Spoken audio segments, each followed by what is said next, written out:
Okay, hello everyone, and welcome to the September 2019 JayTalk. The theme of this JayTalk is it's 5 o'clock somewhere, so it's happy hour. Hopefully everybody raise a glass. Does everybody have their drinks with them? I have water, but everybody has something. We're certainly, oh, there we go. Ryan's doing it right. There we go. It's 5 o'clock somewhere, and we want to celebrate the start of the new year, and we want to make sure we're welcoming all the returning students and new students and faculty back to the program. So our agenda for tonight is, like I said, we're going to welcome the new students and faculty. We're going to talk a little bit about the Learning Institute, so what was formerly called the writing workshop. We'll talk a little bit more about that. I'll share some program updates, and then we'll open it up for your questions and comments. So that's the plan for tonight. I'm just actually going to change the order a little bit. I'm going to talk a little bit about the Learning Institute first. I'm going to stop sharing my screen. There we go. Are people sending? All right. So the Learning Institute, we got a lot of feedback. I don't know, some of you've been to the writing workshops before, but we received feedback. We always do the course evaluation or the workshop evaluation at the end, and we heard, students were getting a lot out of the writing workshops, and we have a lot of programming within the writing workshops that went beyond writing. And students were kind of always talking about, wanting other aspects. So we would ask in the workshop evaluation, what else might be useful? And we heard a lot of different comments. And so we kept adding different programming to the writing workshop. So we do dissertation whiteboarding exercises. So we get a chance to think through your dissertation topic when you're at that point in the program. I've been doing a lot more on critical thinking and reading and thinking about that and doing sessions on that. I do sessions on database searching. We always have Chris Carmichael come from the library and talk about library resources. So there's always so much more than just writing that was happening within the writing workshop. And so we went ahead and embraced that and went even farther with the new conceptualization of this opportunity, which we're calling Learning Institutes. And the Learning Institutes, they're still about 2.5 days. So it's a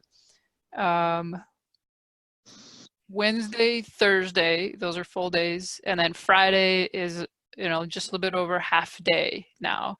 So it's 2.5 days of on ground, so here on campus, intensive. We have programming that goes from about 9 o'clock in the morning until about 3 o'clock in the afternoon.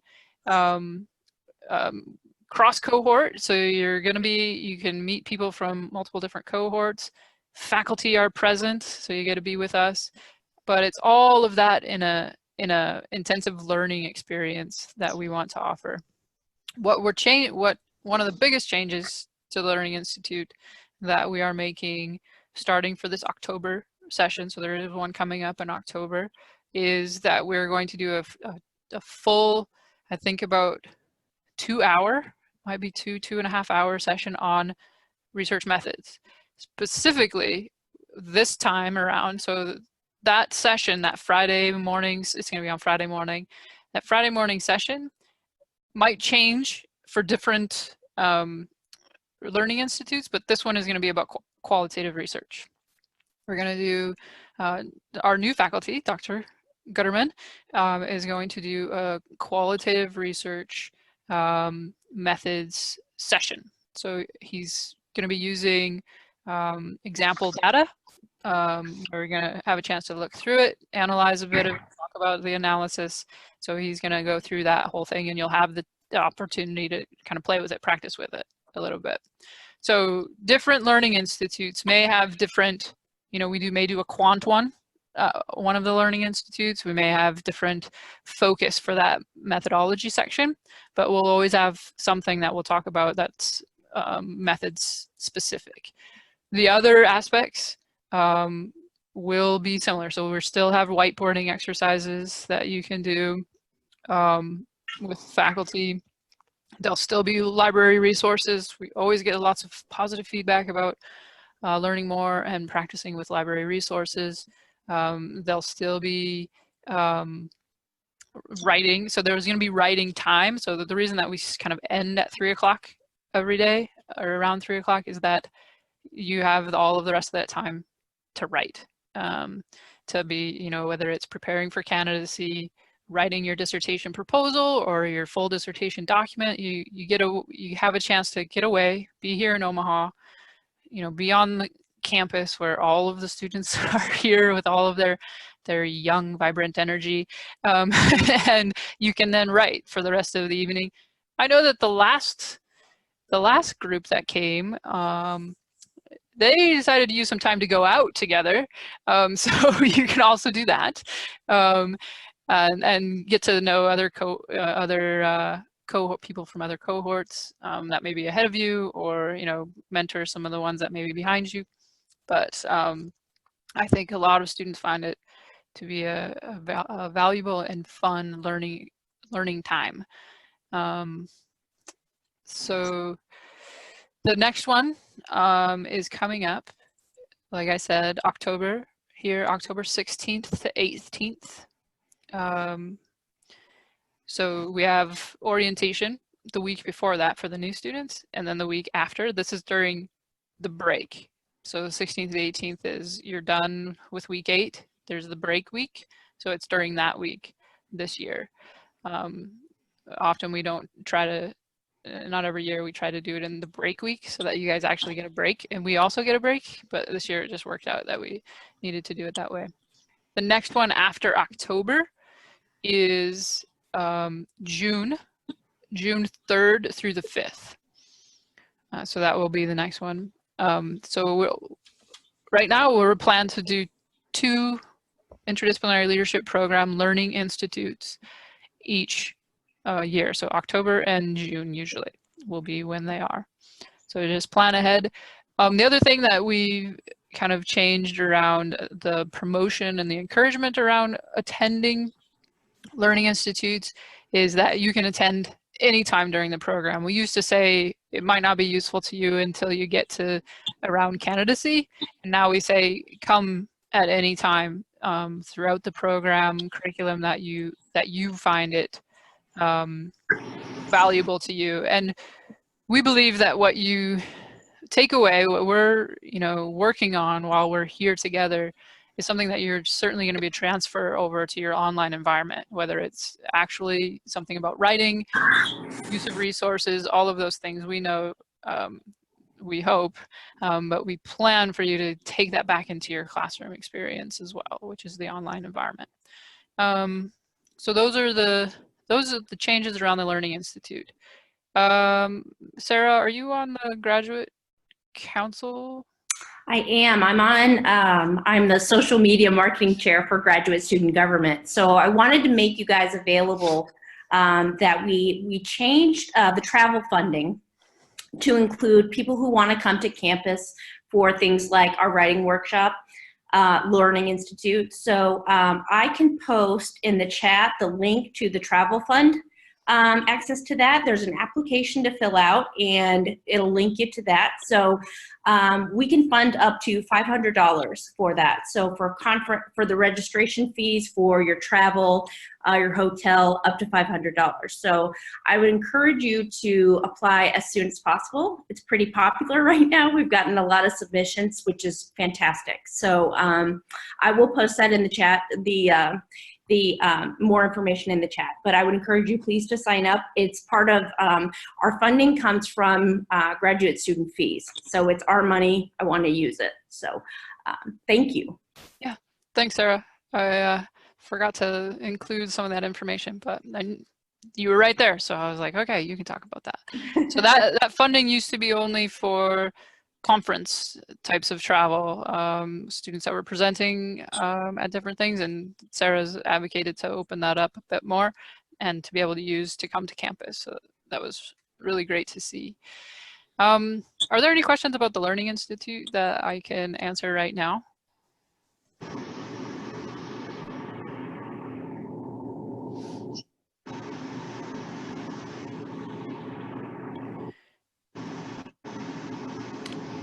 Yes, this is Kevin. Just Okay. want to ask, what is your anticipation regarding other faculty members attending? Are you expecting a number of the permanent faculty to be there or in and out? Right now, so what we do when we're scheduling, when we're hosting the Learning Institutes, we try to make it so that all of us are here, all the core faculty will be on campus during that time. So as far as I know, Jim, you might know, Lydia, I would think all of us are going to be here for the October 16th, 18th one. And Lydia asked us about our availability for June. And I think we all agreed that we would be around in June. So we are all planning to be here on campus. Yeah, I think everybody's going to be here for the writing workshop. Yeah. So that's why it doesn't always happen at the exact week of every year, is that sometimes our schedules, but we try to make it so that we're all here. How's the turnout look? I'm hopeful of being there. Yeah. What, Lydia, do we have like 13 people registered or something? Yeah, we have 13 as of yesterday, I believe. But the link is still open, so please feel free to sign up late. It's on our Facebook page. We've sent it out in emails a couple times. Great. Thank you. Yep. You're welcome. The October one isn't as typically isn't as big. The June one is usually our bigger the bigger group. Like I think we had in the 20s of people for last June. So yeah, thanks for that question, Kevin. Any other questions?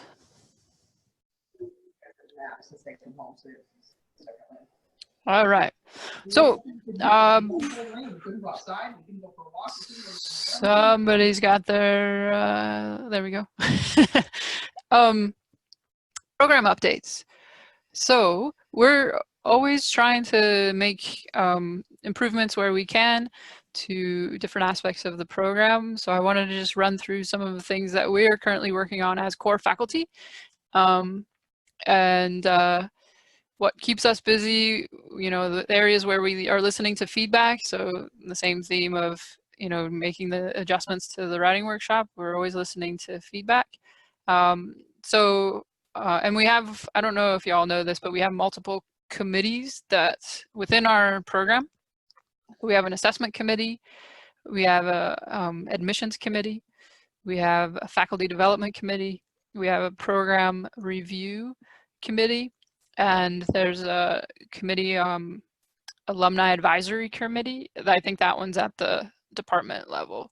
But we have multiple committees, and all of these committees are trying to make sure that we're doing the best we can to serve the students and meet all of our learning objectives.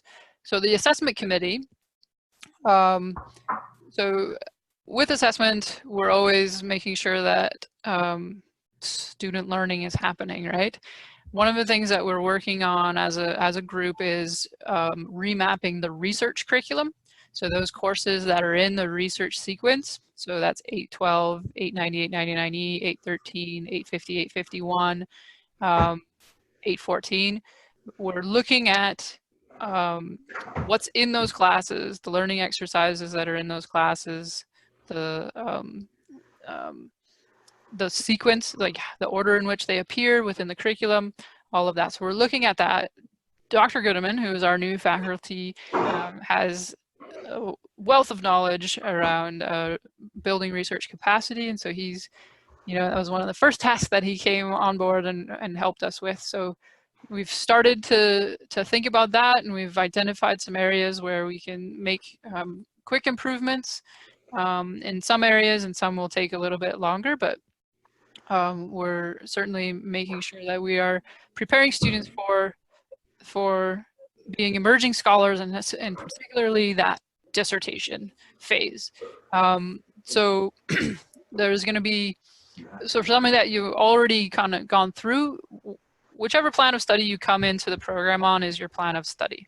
There's some classes where we make improvements in the class in that moment, and some which won't take effect until the new plan of study for the new crop of students. But hopefully you rest assured that we're always making improvements to help you with help students with their learning. Within that theme of the research sequence 814, which is the proposal construction course, we have the dissertation and practice template that helps guide the students through the writing of the dissertation. There's a proposal template as well. We are looking at that and making some adjustments to that. We know, as we all know, that APA is coming out with a new manual in October.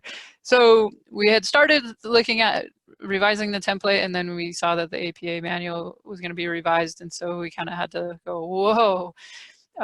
So we're thinking about how to make sure that the new guide or template that we use for the dissertation has the new APA guidance in there as well. So Dr. Ford is working on that, kind of simultaneously looking at that. But we are working on making sure that those documents, those guiding documents, are there both for you and for any of your committee members that are helping you guide you through that process.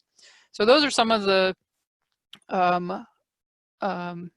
adjustments, some of the things that we're working on that are related to specifically to student learning, like making sure that we're meeting our students helping students to prepare to meet those learning objectives. So that is related to assessment. Within the Faculty Development Committee, of course, we want to welcome our new core faculty member, Dr. Gooderman. So if you don't know him, he's certainly taught in the program before, but this is what he looks like. There's Dr. Gooderman. So if you haven't seen him before, his bio is on the Creighton site here, so you'll see that he has a lot of experience in research methods. He brings a lot of experience with research and publications. He's written with Creswell and many other people. He was formerly at, I'm going to get this wrong, it was somewhere in Michigan. I don't know if it was Michigan State or not, and that's probably not good for me not to know. But we are really happy to have Dr. Gooderman on board with us as a core faculty member.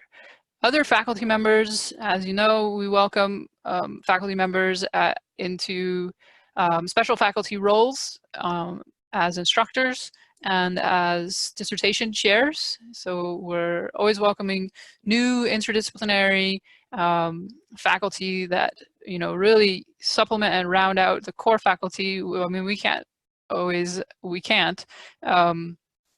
cover off all the disciplines, all of your areas of interest and specialty. So we're always bringing in additional special faculty to help chair dissertations and teach in the program. So too many to name, but we're always welcoming those faculty to help make our program great.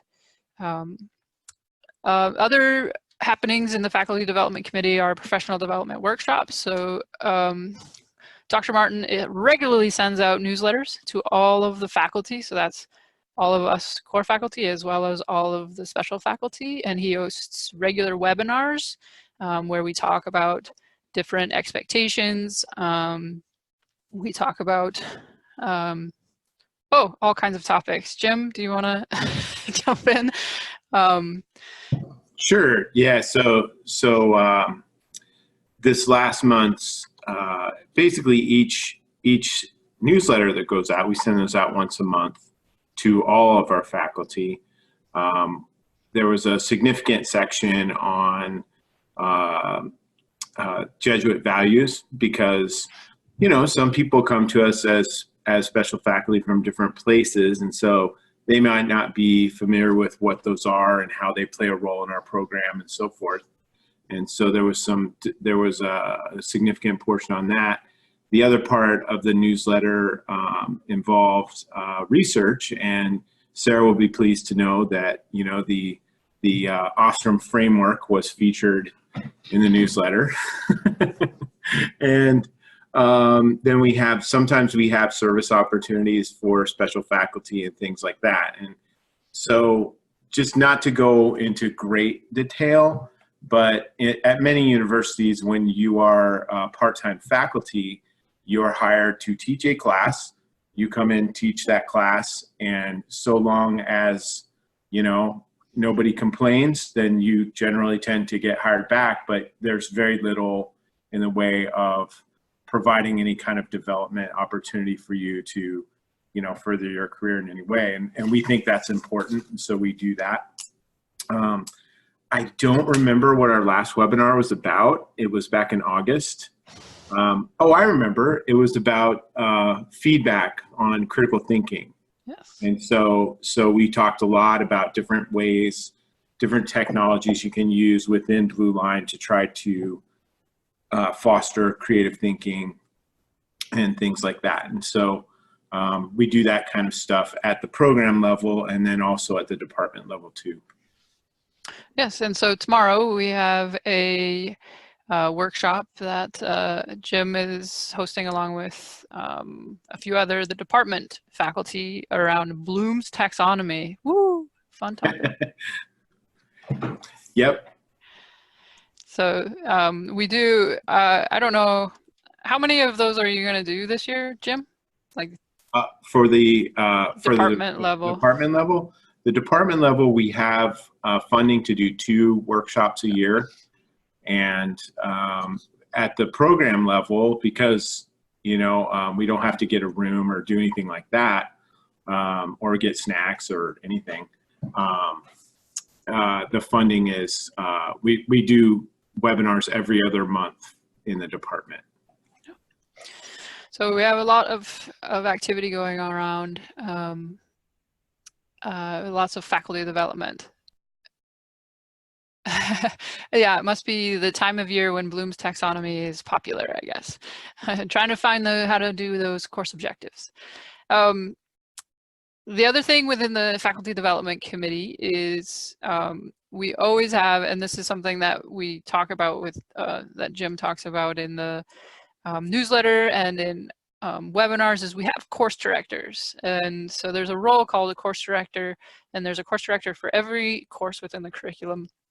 And those course directors work with, if there's multiple sections of a course, so there's, in many cases, there's 2 or 3 cohorts that are taking a course at the same time. Those course directors help the instructors, you know, troubleshoot, problem solve through different aspects of, you know, the course, from if there's, you know, student challenges, if there's trouble with any of the Blue Line information, Blue Line site or anything, the course director is there to help. The course director also looks at the feedback, so your course evaluation feedback that you provide, and there's questions about there's questions about the instructor, but there's also questions about the course.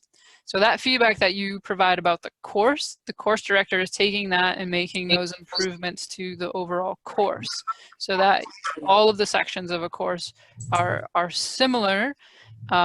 Your instructor provides that life, it brings the life to the content within the course, but in the core curriculum where there's 3 sections, all of those sections are the same.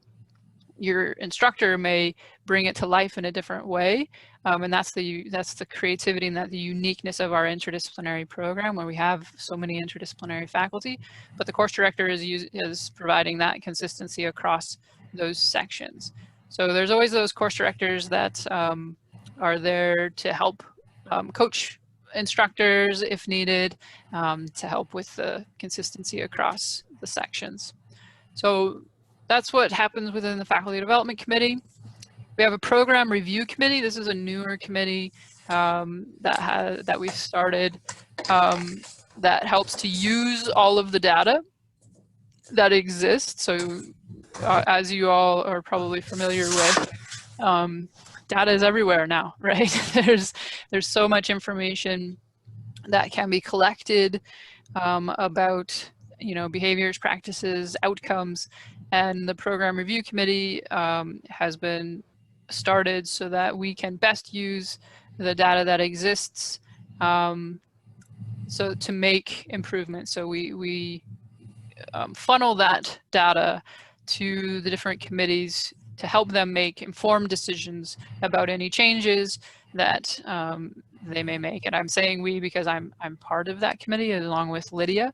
And we also have a representative from the library that is on that, and a representative from, I don't know what her title is, university something. Lydia, what's Ying's title?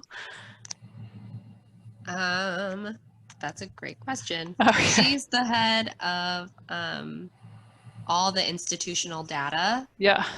So all of those times that you see Creighton University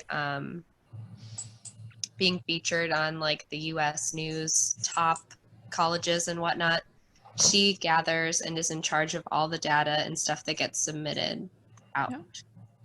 Yeah.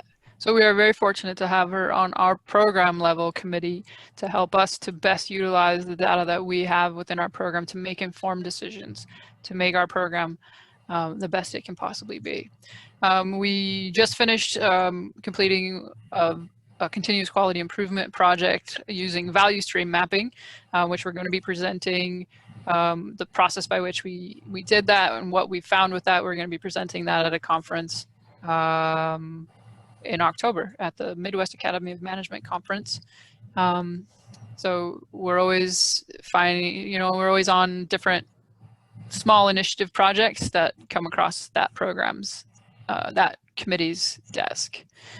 The Alumni Advisory Committee, I think that one's at the department level. That's Jennifer Moss-Breen is on that committee, and she's working to organize events that occur around the country, so all over the place, at which our faculty, whether it's program level faculty or department level faculty, we will be present, and students, we invite students to those events around the country. So for example, I'm going to be in Philadelphia in the beginning of November. I'm going to be attending the American Public Health Association conference, and at the same time we're going to be hosting an event at St. Joseph's University, which is in Philadelphia.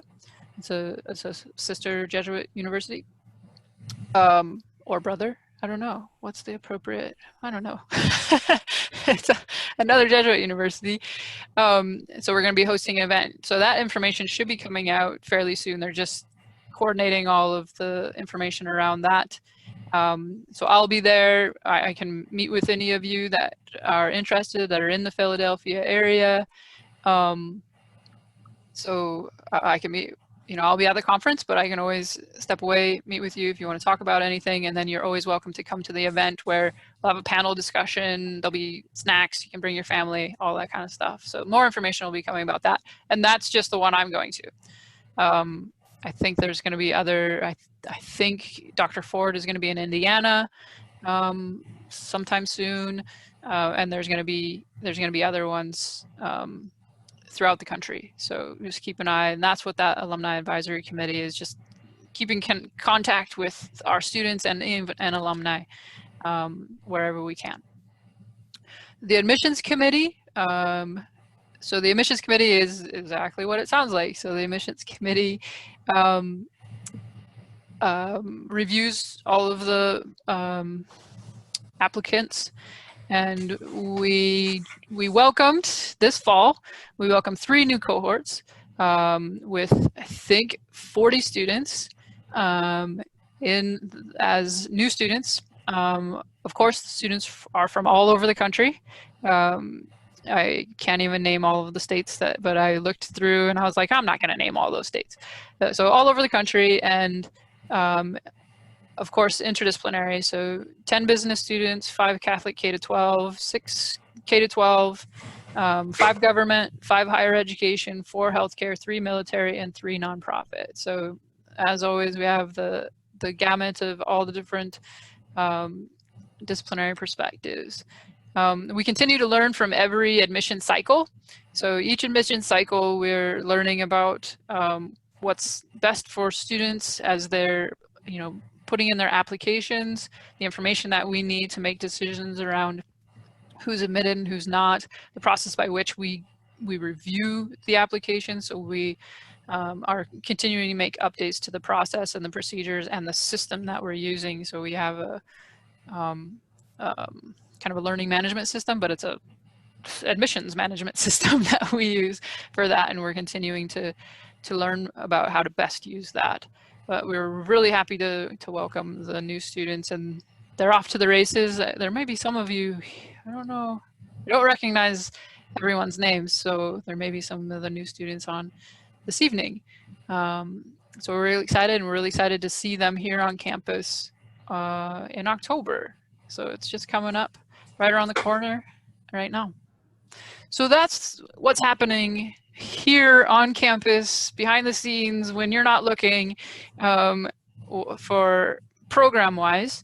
Of course, we have, I don't even know how many students are currently in coursework. We have students that are currently going through candidacy right now, because I get candidacy reviews every Monday morning. Lydia fills my inbox with more candidacy reviews. And many students, we started to schedule dissertation defenses. So 2 more dissertation defenses just got scheduled today. So the dissertation defenses are happening. So we got lots going on here on campus. And you know, I know that you all can't see it happening because you're not here on campus, but I just wanted to give you an update about all the things that are happening around. Of course, we had Mission Week last week, which was excellent. We had excellent, like very inspiring speakers come to campus, and hopefully you all saw the invitation to have a reflective discussion. Am I saying that correctly, Lydia? Around Father Boyle's talk when he was on campus. Lydia. Yes. Yeah, it's gonna be super awesome. Anybody can attend, really. There's the Zoom offering is on Tuesday, I believe, October 8th. That option will be facilitated by Mary Lee Brock. She's a professor in our department, and she is phenomenal. If you've never heard of her, look her up. She does awesome things. And then on Wednesday, October 9th, you can come to campus. We'll have light refreshments, and that night will be facilitated by our graduate school chaplain, Gladys Janke, who is also amazing and definitely worth checking out. And if not, still watch Father Greg Boyle's talk because it was very inspiring. So hopefully everybody received a link. It's probably on our Facebook page if you want to watch Father Boyle's talk. I sent it out to all of my advisees, and you probably received it in many different ways. But so watch that talk, and then participate in the reflection and discussion as you can. This week is homecoming. I'm sure there's a whole lot of stuff on campus. I have not been outside since 8:30 this morning, so I have no idea what's going on. But I'm sure there's lots of fun stuff going on out there on the mall and in the campus. But homecoming, there's always lots of stuff. So there's a lot of stuff going on around campus, and we always try to, as much as possible, find ways to keep you all engaged and opportunities for you to engage. So if there's activities that you see that you want to somehow take part in, just keep us informed about ideas about how we can loop you in, or ways that we can continue to engage you. We know that you're busy, in where you are, but we know also that you want to make the connection back to Creighton. So let us know, and we'll try to do our very best. It's similar to what we did with the Learning Institute. Is we're listening, we're doing our best to make these adjustments to make sure that you're getting a rich, intellectually rigorous experience with the program and with Creighton. So those are all that I have around the Learning Institute, around the program updates, introducing our new faculty, introducing and welcoming new students. So what questions, comments do you all have for me? I saw a few things pop up on the chat. Yeah, Bloom's taxonomy, St. SJU. Okay, that's St. Joseph's then, right? Great place. What dates are you there again? I will be there November. Let's see here. So the conference, I arrive on Saturday the 2nd, November 2nd, and I'll be leaving Wednesday the 6th. So somewhere in there, they haven't finalized the time when the event is going to be on the campus there. But once we have that information, it'll be somewhere between the 2nd and the 6th. I think narrowed it to Monday or Tuesday. Hi. Hi, it's Jennifer. Hi. Oh, hi. Hi. I just wanted to add, it's either the 4th or the 5th. We're waiting to see about availability from their campus. So that's all we're waiting for. Monday or Tuesday. So 4th or the 5th.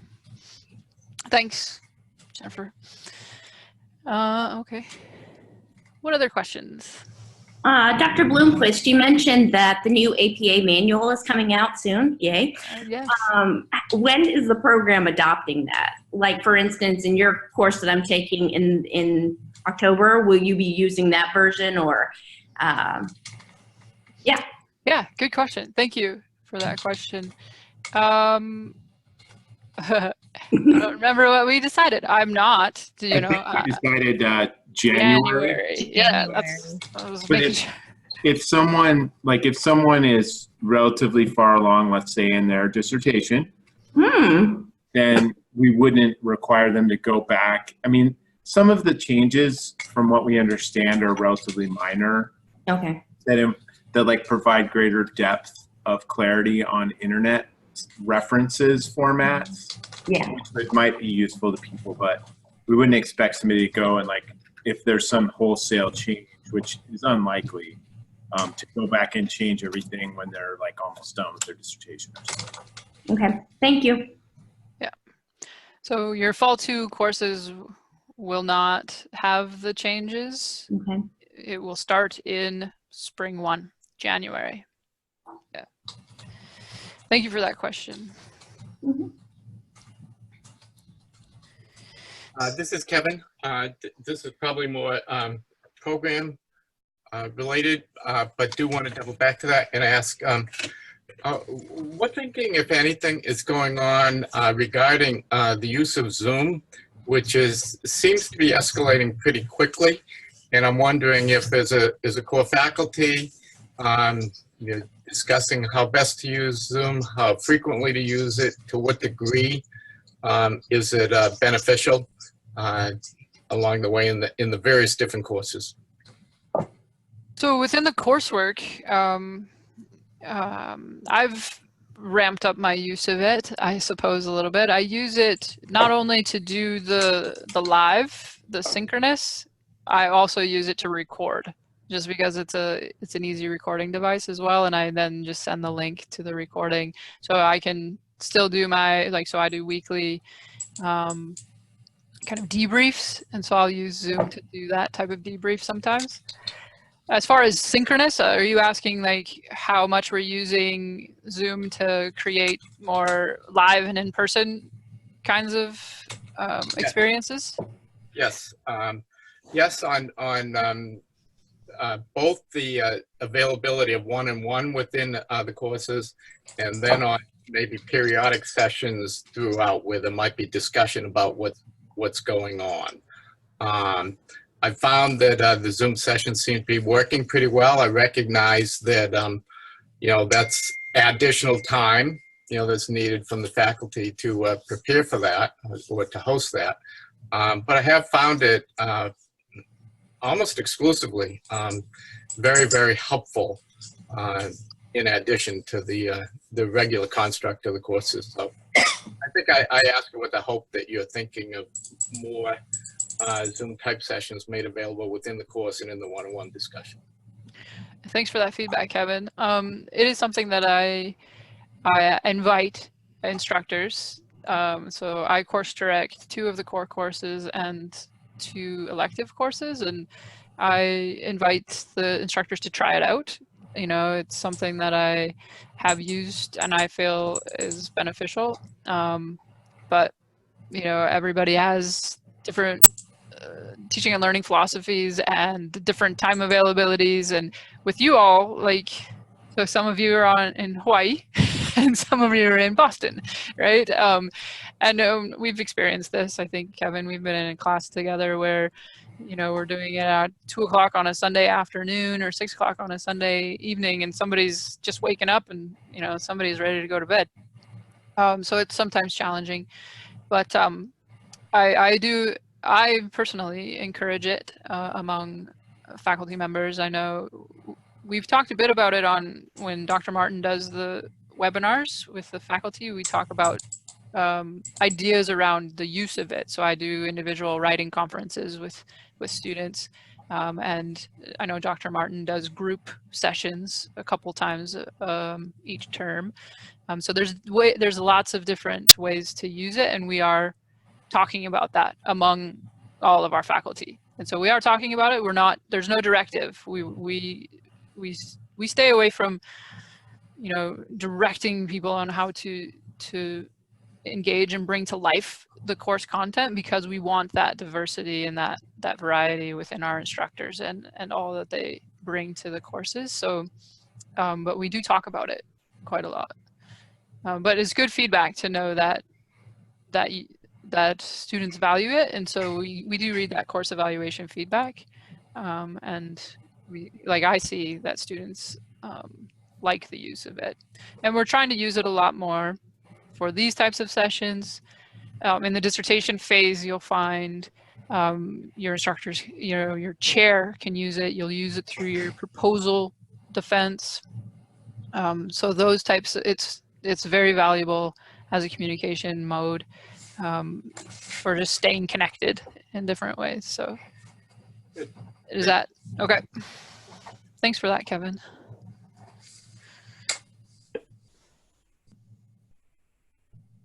Chris, you turned your video on, so now you have to talk. Yeah, I switched from a phone to an iPad. Okay. Who should we vote for Homecoming King and Queen, since we got the email? Oh, I didn't even know y'all received that. Chris, are you on the ballot? I'm not. No, I'm suspected ineligible. But it seemed like we, you know, might want to pull it a ballot and really pick a candidate. Well, I would certainly encourage you to make sure you scour social media to find out who these students are that are on the ballot, so that you all the important issues. Yeah, I didn't even know you all received that. That's interesting. That's good. What else? Any other pressing questions that you have right now, or curiosities? I love curiosity questions. Anything that's... There you are. I see you, Susan. Yeah. Oh, but I don't hear you.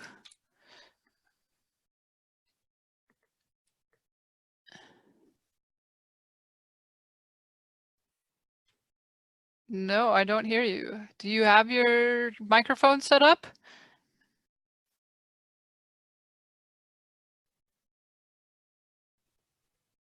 In the chat?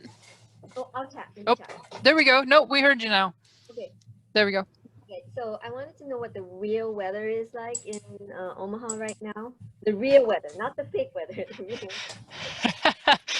weather. No, it's really hot, actually. Well, like I said, I haven't been out since this morning. Somebody that went outside, can somebody let her know? Okay. Yeah. Hot and humid, very humid. Okay, thanks, Lydia. Yeah. Yeah, it was in the, Sarah said it was in the 90s today too. So yeah, it's... Wow. Okay. Yep. So it's hot and humid. This is, I don't know that this is normal for this time of year. Yeah.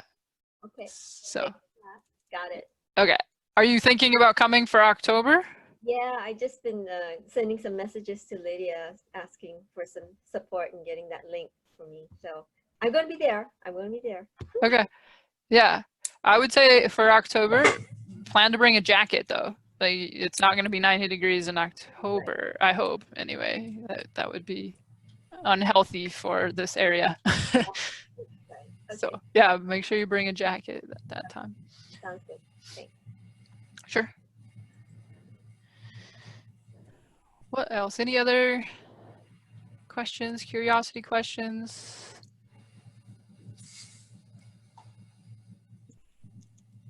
I'll ask a question. Okay. Okay. I don't know, like Kevin, I see you. I know you're in 814. Like, how's that process going for you? Wow. Well, when you talk about the process, are you talking about the particular course? Are you talking about the whole process of how dissertation chairs are assigned? Could you help me a little bit? Because I don't think you want me talking for 45 minutes. Oh my God. Of course. I should have known better than to ask you a very general question. No. Okay. What's the most important aspect for you? Like, well, I mean, I know people that are teaching 814 and they feel like it's going okay. So I'm just general feedback, like, because it's something that we hope is really helpful for students. So we're just asking, you know, I'm just asking for that point. Yeah, that's great. That's a wonderful question. I think just my perspective alone, and understand there's probably what about 8 different sections of 814 going on. There's about 8, I believe, dissertation advisors that are running groups of about 5. So you know the answers can be all over the place. You know, I can just talk about my section, and I think it's been very, very smooth in terms of the structure of the course, how we're working through different sections of the proposal, you know, including the literature search, where this week we'll start work on submitting the 3rd section on the methodology. And I think general reaction is the DIP guide, even though, as Dr. Bloomquist said, you know, maybe going through some changes. That's a very, very helpful guide. And so I believe the structure, the syllabus and whatnot have worked very well, and the, you know, the discussion of stuff that's going on in parallel is going well also. I think you might get, you know, if we talk about the dissertation advisor process, I think, you know, if there are, you know, if there are about 40 of us that have just gone through it, I think you'll get anywhere from 37 to 44 opinions on how it's gone, and I think that's very much context or individual based. You know, it's a fascinating process. In our own case, it was, you know, the 8 assigned dissertation advisors had their information available for all of us to look at, and then to you know, 1/2 of the process, or some portion of the process, I think it was 1/2, was our own input on which ones made sense. And the bios were very, very helpful in that they most particularly called out, you know, what the different dissertation advisors had as their own priority areas of emphasis topically. You know, what are the areas they care about? But probably as important, or more important, what areas of research methodology did they feel as though were their, you know, the strongest, most ones that they wanted to work with. And I think a number of people prioritized their choices based on both of those pieces of information also. Now, how the random number generator work, you know, in terms of, you know, I happen to put in, you know, I think this one, you know, etc. I put those in, you know, and then a couple days later, a few days later ahead of the course, you hear, okay, your dissertation advisor is this particular person. So I can't really speak to what that process is. I can't speak to how the, you know, in our case, 8 of them, you know, were available, how they're drawn or whatever. And I certainly can't speak to how in the end the decisions were made. My own personal reaction is so far so good. I'm very, very pleased with how it's going. For me, with the group of 5 that are in my case, Dr. Costanzo's group. So if I can tamp down any fears, I'm one person to say, you know, I see it going well, and I'm very grateful for the way it's going, and for, in my own particular case, the way Dr. Costanzo is driving the process, both for the group and then in the one-on-one sessions that are going on. Does that help? And I only took 23 minutes doing that. No, I mean, I'm curious. I mean, we're always curious about how that goes, and so it's great. What's your biggest fear? What's your Oh my God, Yeah. Kevin. Oh, coming up with the topic, or, you know, how do you actually do it? You know? Who, me as a program director, or for you as a student? Oh, I'm sorry. I thought you were going through it. I'm sorry. I missed. Yeah, but tell me, what is your biggest fear now? Now I want to know. You've intrigued me. Oh my God. We do our very best to match you all as best we can, so you have the best experience you possibly can. And how hard was that this time?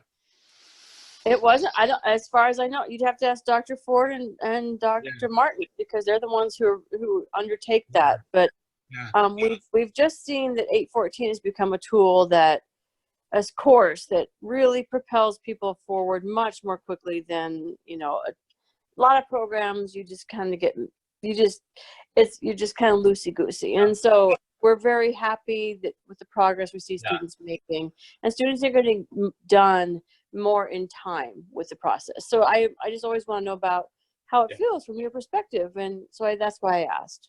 I think it's really, really good. In my own case, I'll just close with this also. I actually had the run of the 3 research courses 3 semesters in a row. So, you know, slammed right on through all of those, and then and then 814 also. And, you know, I don't know if that's other people's experience of having them separated in time was better, but for me it all came together very, very well. It's very logical, and we're seeing it through, I think, nicely. So far so good. Thank you. I don't know if Chris is going through it. Do you have anything on it, Chris, you want to add? Well, we also saw Ryan. Anybody else? Oh, Ryan said it's busy. He says he's in 814 right now. He described it as busy. The coursework leading up to 814 prepared him well. But had he changed his dissertation topic, he said he would be much more stressed. And Kim said that she agrees with Ryan. Much smoother. Yeah. Hi, Ryan. Yep. It's going well. It's just it's a lot of work. I did take the research sequence in the same order. I didn't take any time off in between, and I do feel fortunate that I kind of settled on a general topic that I stuck with. Had I changed, it would have been more difficult. I know people that have changed it, and I wouldn't say that their perception is that they're not prepared for 14. It's just, it means you kind of have to, you may have to do a completely different lit review. You might be starting from scratch, and I would probably say it's better to know that now than to get, 3 to 6 months into this and realize you really don't like the path you're on. So I applaud them for kind of admitting to themselves it wasn't the direction they wanted to go, and having the courage to essentially start over with a different direction. But I also don't envy what that must feel like to try to pull all of those documents together, chapters 1 through 3, in 8 weeks, when I've had the better part of a year to be thinking about that. Yeah. And Chris? Yeah, so I did change my topic, probably in front of you at the writer's workshop, right? I think so, yeah. So what I did is I took a few days during the 8-week break and rewrote the paper from 890 or 899, which really becomes the first part of the proposal. So if anyone is going to change their topic and they have that break, I would recommend they spend that time. It didn't take forever to rewrite the paper, but that got me in the same position as everyone else without all the lit. I just still had to do a fresh lit review, but it's going well. We're 2 sections down, 1 to go, and we're in pure feedback mode right now. So awesome. Yeah, probably benefited from coming to the writing workshop during that time too. We were able to clarify research questions, and but yeah, the 890 literature review and the 899 dissertation elements absolutely are there to help you practice writing that, and sometimes write it to prepare you for that next phase. So good. Is anybody else in 814 right now? I think Kim had commented on the chat. Yeah, Kim? Yeah, no, I mean, I agree. I think it's definitely much smoother having selected my topic previously, but it's going well. I mean, I think I've got a good group of fellow students, and I think we provide each other a lot of support, so that helps a lot. I think the peer review process is also really helpful to kind of see how others are writing and approaching their topics. Yeah, I really like the peer review in 814. I like it in what do we do it in 890 as well, and then we do it again in 814. I like both of those. Yeah, agreed. Yeah. Okay. Last questions. We're getting up onto time here. Anybody else?